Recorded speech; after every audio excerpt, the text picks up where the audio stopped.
தேவனுக்கு மகிமை உண்டாவதாக. முறுமுறுப்பு. என்னது முறுமுறுப்பா? முறுமுறுப்பு தானே நம்ம கேட்டிருக்கோம். சாப்பிடும்போது முறுக்கெல்லாம் சாப்பிடும்போது சவுண்டு முறுக்கு முறுக்கு முறுக்குன்னு சவுண்டு வரும் இல்லையா? ஸோ அந்த வார்த்தை தான் நம்ம கேட்டிருப்போம். முறுமுறுப்பும் சேம் அதே மாதிரி தாங்க. நம்ம மற்றவங்களுக்கு விரோதமாக பேசுறதா இருக்கட்டும், இல்லை அப்படின்னு சொன்னால் வாயுக்குள்ளேயே மற்றவங்கள பற்றி தவறான வார்த்தைகளை பேசிக்கிட்டு இருப்போம். கோவத்தை முணுமுணுப்பு மூலியமாக காமிச்சிக்கிட்டு இருப்போம். என்ன தனியாக உட்காந்து முனவிட்டு இருக்க அப்படின்னு சொல்லி நம்ம அப்பா அம்மாலாம் கேட்பாங்க, இல்லை பெரியவங்கலாம் கேட்டு நம்ம பார்த்துருக்கோம். சேம் அதுதாங்க. அதை தான் நம்ம முறுமுறுப்புன்னு சொல்கிறோம். வேத வசனமும் அதை தான் சொல்லுது. இஸ்ரவேல் ஜனங்க தேவனுக்கு விரோதமாக ஒவ்வொரு முறையும் முறுமுறுத்தாங்க, கடைசியில் அழிவை சந்திச்சாங்க. இன்றைக்கு இருக்கிற நவீன கிறிஸ்தவர்களும் நம்மளும் முறுமுறுக்கிறோமா அப்படின்னு சொன்னால் இந்த வீடியோ நமக்கு தான். இந்த மாதிரி நம்ம முறுமுறுக்கிறதுனால தேவனுக்கு விரோதமாக 4 விஷயம் நமக்குள்ளாக நடக்குது. கடைசியில் அது அழிவையும் கொண்டு போகுது. அதுதான் எனக்கு உங்ககிட்ட ஷேர் பண்ண போகிறேன். மொதல் விஷயம் என்ன அப்படின்னு சொன்னால் அவிவிசுவாசம். இஸ்ரவேல் ஜனங்க எப்போதுமே மோசேக்கும் ஆரோனுக்கு விரோதமாக ஒரு கேள்வியை திரும்ப திரும்ப கேட்பாங்க. எகிப்தில் எங்களுக்கு கல்லறை இல்லைன்னு சொல்லி எங்களை பாலைவனத்தில் வந்து கொண்டு வந்து கொல்ல பார்க்குற இப்படிப்பட்ட அவிவிசுவாசம் அவர்களிடத்துல இருந்துச்சு. அதனால தான் அவங்க அழிந்து போனாங்க. இது நம்மக்கிட்ட இருக்கா என்பதை நம்ம யோசித்து பார்க்கணும். ரெண்டாவது விஷயம் அறிவின்மையை கொண்டு வரும். இஸ்ரவேல் ஜனங்க செங்கடலை கடந்ததுக்கு அப்புறம் தேவனை துதித்து சந்தோஷமாக பாடினாங்க.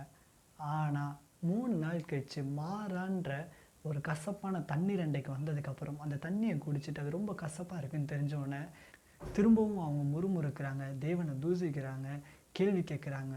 3 நாளைக்கு முன்னாடி அவங்க தேவனை துதிச்சிருந்தாங்க. இந்த இடத்துல அவர் அற்புதம் செய்வார் என்பதையே மறந்து போயிட்டு அது தன்னுடைய அறிவின்மையை அவங்க வெளிப்படுத்தினாங்க. 3வது விஷயம் அமைதிக்கேடு. நம்மளுடைய சபைகளில் அநேக வேலைகள் நடக்கும். திருமணங்களில் பார்க்க முடியும். என்ன அப்படின்னு சொன்னால், சோறு கம்மியாக வச்சுட்டாங்க, எனக்கு இடம் கொடுக்கல, என்னை பின்னாடி தள்ளி உட்கார வச்சுட்டாங்க, இவங்க பக்கத்தில் என்னை உட்கார வைக்கலை அப்படின்னு சொல்லி அதெல்லாம் நம்ம பார்ப்போம். சபையிலையும் அதே பிரச்சனை தாங்க நடக்கும். எனக்கு இந்த பதவி கொடுக்கல, எனக்கு அந்த பதவி கொடுக்கல, எனக்கு ஒரு மரியாதையும் பாஸ்டர் கொடுக்கல அப்படின்னு சொல்லிட்டு சபைக்குள்ளாக 2 விசுவாசிகளுக்கு மத்தியில் என்ன நடக்கும்னா முறுமுறுப்பு ஏற்படும். இவங்க அவங்கள பற்றி என்ன பண்ணுவாங்க, முனவிக்கிட்டு தேவையில்லாத வார்த்தைகள்லாம் கொண்டு வருவாங்க. இதுதான் அமைதிக்கேடை உண்டாக்கக்கூடிய விஷயம். 4வது ரொம்ப முக்கியமான விஷயம் என்ன அப்படின்னு சொன்னால், யோசுவாவும் காலேபும் வந்துட்டு ஒரு நல்ல செய்தியை கொண்டுட்டு வருவாங்க. ஆனால் மீதி 10 பேர் வந்துட்டு துர்ச்செய்தியை கொண்டுட்டு வருவாங்க.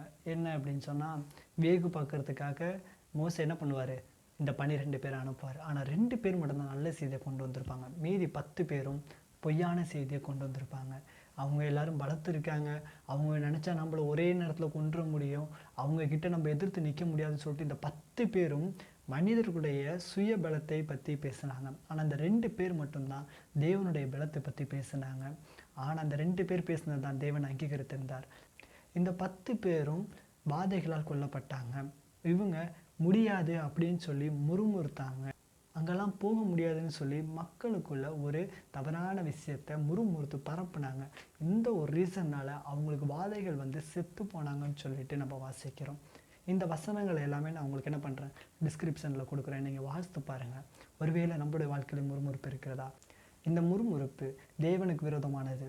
அதனால் நமக்கு அவிவிசுவாசமும் தேவனை பற்றின வாக்கு தத்தத்தில் உறுதியாக நிலைத்து நிற்பதற்கு முடியாதபடிக்கு இந்த காரியங்கள், இந்த முறுமுறுப்பு இருக்கும். ஸோ அதனால் என்ன பண்ணுங்கள், தேவனை நம்புங்க. இந்த முறுமுறுப்பு காரியத்தெல்லாம் விட்டுட்டு வீட்டில் நம்ம பொருள் இல்லையோ பணம் இல்லையோ எதை குறித்து நம்ம முறுமுறுக்காமல் தேவனுடைய சமூகத்தில் நம்ம ஒப்பு கொடுத்தோம்னு சொன்னால் தேவன் நமக்கான வழியை ஆயத்தப்படுத்தி கொடுப்பாங்க, நமக்கான தேவைகளை சந்திப்பாங்க. விசுவாசிங்க, தேவன் உங்களையும் என்னையும் ஆசீர்வதிப்பாராக. ஆமென்.